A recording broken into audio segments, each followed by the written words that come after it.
सुजस आवाज राजस्थान, एक आवाज जो हमेशा आपके साथ, जन जन के साथ हाजिर है। ताज़ा तरीन पेशकश।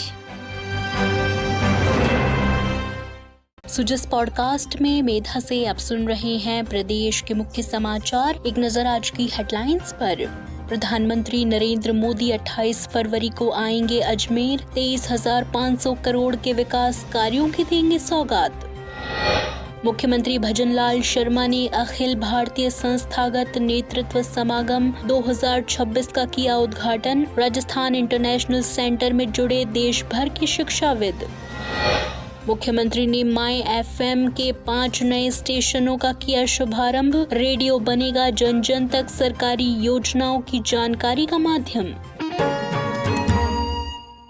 और अब सुनिए समाचार विस्तार से। प्रधानमंत्री नरेंद्र मोदी 28 फरवरी को अजमेर में आयोजित प्रस्तावित कार्यक्रम में प्रदेश वासियों को बड़ी सौगात देंगे। इस अवसर पर प्रदेश भर में 23,500 करोड़ रुपए के विभिन्न विकास कार्यों का लोकार्पण और शिलान्यास किया जाएगा। साथ ही रोजगार उत्सव के तहत 21,000 युवाओं को नियुक्ति पत्र भी वितरित किए जाएंगे, जिससे युवाओं को नए अवसर प्राप्त होंगे और प्रदेश में रोजगार सृजन को गति मिलेगी। मुख्यमंत्री भजनलाल शर्मा ने विश्वास व्यक्त करते हुए कहा कि प्रधानमंत्री की गरिमामयी मौजूदगी से विकसित राजस्थान के संकल्प को नई शक्ति मिलेगी। उन्होंने कहा कि यह कार्यक्रम प्रदेश वासियों में नई ऊर्जा, उत्साह और प्रेरणा का संचार करेगा। मुख्यमंत्री भजनलाल शर्मा ने कहा कि आधुनिक शिक्षा प्रणाली में नवाचार, तकनीक और भारतीय ज्ञान परंपरा को बढ़ावा दिया जाना जरूरी है, जिससे युवाओं को रोजगार के साथ साथ चरित्र निर्माण का अवसर भी मिल सके। उन्होंने कहा कि राज्य सरकार उच्च शिक्षा की गुणवत्ता सुधारने और उसे अधिक रोजगार परक बनाने के लिए पूरी तरह प्रतिबद्ध है। मुख्यमंत्री राजस्थान इंटरनेशनल सेंटर में आयोजित अखिल भारतीय संस्थागत नेतृत्व समागम 2026 के उद्घाटन समारोह को संबोधित कर रहे थे। उन्होंने कहा कि हमें ऐसी शिक्षा व्यवस्था विकसित करनी है जिसमें परंपरा और आधुनिकता का संतुलित समावेश हो, जहां वेदों के ज्ञान के साथ कृत्रिम बुद्धिमत्ता की समझ, संस्कृत के श्लोकों के साथ कोडिंग और योग ध्यान के साथ रोबोटिक्स और नैनो टेक्नोलॉजी का समावेश हो। उन्होंने समागम की थीम अंतर संस्थागत विकास पर संवाद को प्रासंगिक करते हुए कहा कि IIT, केंद्रीय विश्वविद्यालयों, राज्य विश्वविद्यालयों, शोध संस्थाओं और निजी शिक्षण संस्थाओं के सामूहिक प्रयासों से वास्तविक परिवर्तन संभव है। मुख्यमंत्री ने कहा कि भारत विश्व का सबसे युवा देश है, जहां 65% से अधिक जनसंख्या 35 वर्ष से कम आयु की है। इस जनसांख्यिकी शक्ति का उपयोग प्रधानमंत्री नरेंद्र मोदी के विकसित भारत 2047 के लक्ष्य की प्राप्ति में किया जा सकता है। उन्होंने कहा कि आज देश के युवा स्टार्टअप, अनुसंधान, खेल और कला जैसे क्षेत्रों में वैश्विक स्तर पर पहचान बना रहे हैं। मुख्यमंत्री ने बताया कि राज्य सरकार उच्च शिक्षा में डिजिटल बुनियादी ढांचे को सुदृढ़ करने और अनुसंधान और नवाचार को बढ़ावा देने के लिए लगातार काम कर रही है। अब तक 1 लाख से अधिक सरकारी नौकरियां दी जा चुकी हैं, जबकि 1,54,000 से अधिक पदों पर भर्ती प्रक्रियाधीन है।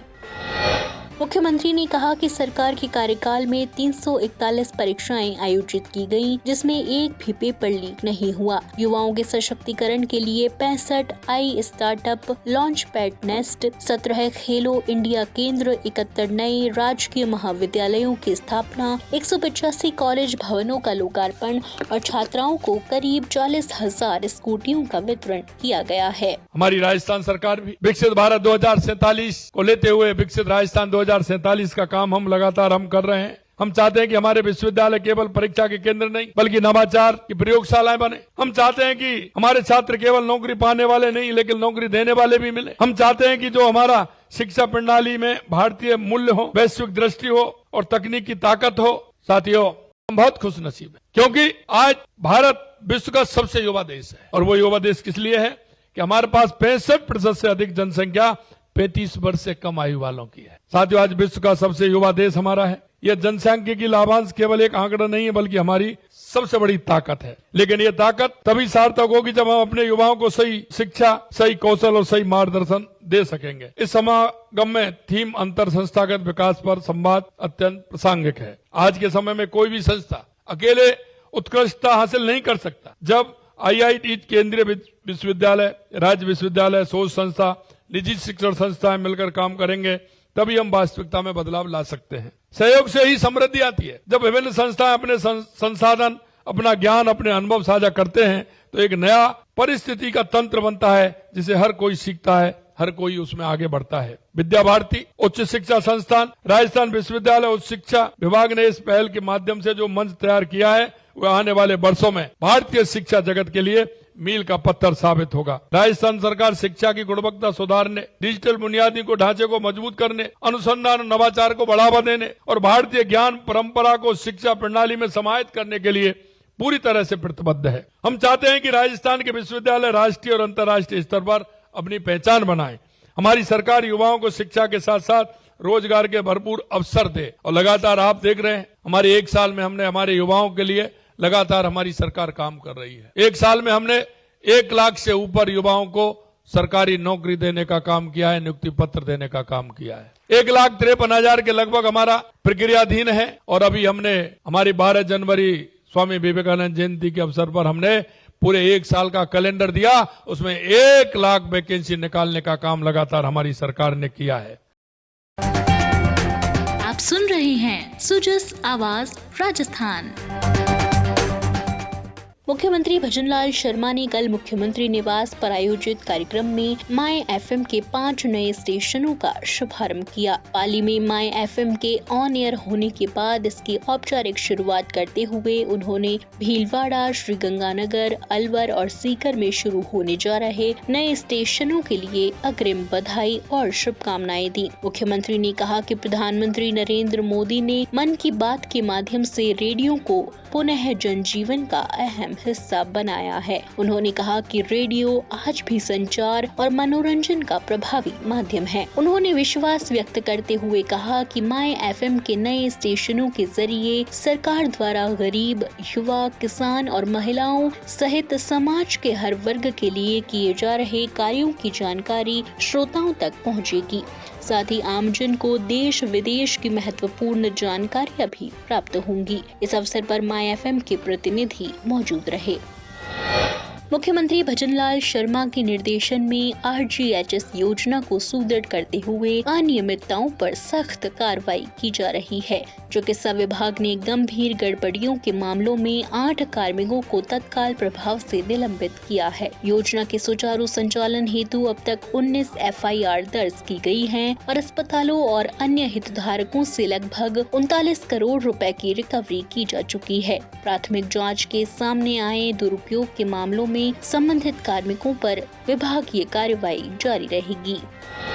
मुख्यमंत्री भजनलाल शर्मा ने भिवाड़ी के खुशखेड़ा औद्योगिक क्षेत्र में स्थित एक फैक्ट्री में आग लगने से हुई जनहानि पर गहरा दुख व्यक्त किया है। मुख्यमंत्री ने कहा कि यह घटना अत्यंत पीड़ादायक है। उन्होंने जिला प्रशासन को तत्काल राहत और बचाव कार्य तेज करने के निर्देश दिए ताकि प्रभावितों को शीघ्र सहायता उपलब्ध कराई जा सके। उन्होंने दिवंगत आत्माओं की शांति के लिए ईश्वर से प्रार्थना की और घायलों के शीघ्र स्वास्थ्य लाभ की कामना की। मुख्यमंत्री भजनलाल शर्मा ने T20 विश्व कप 2026 में भारतीय राष्ट्रीय क्रिकेट टीम की शानदार जीत पर खुशी जाहिर की है। मुख्यमंत्री ने कहा कि यह केवल एक मैच की जीत नहीं बल्कि 140 करोड़ देशवासियों के विश्वास और भावनाओं की जीत है। उन्होंने खिलाड़ियों के प्रदर्शन की सराहना करते हुए कहा कि हर गेंद में उनका जुनून, हर रन में आत्मविश्वास और हर पल में भारत की शान झलकती रही। उन्होंने इस जीत को नई ऊर्जा और उत्साह का प्रतीक बताते हुए पूरी टीम को आगामी टूर्नामेंट के लिए शुभकामनाएं दी और सभी देशवासियों को इस गौरवपूर्ण उपलब्धि पर बधाई दी। तो आज के सुजस पॉडकास्ट में इतना ही। मेधा को दीजिए इजाजत, कल फिर होगी आपसे मुलाकात। तब तक बने रहिए सुजस आवाज राजस्थान के साथ। नमस्कार।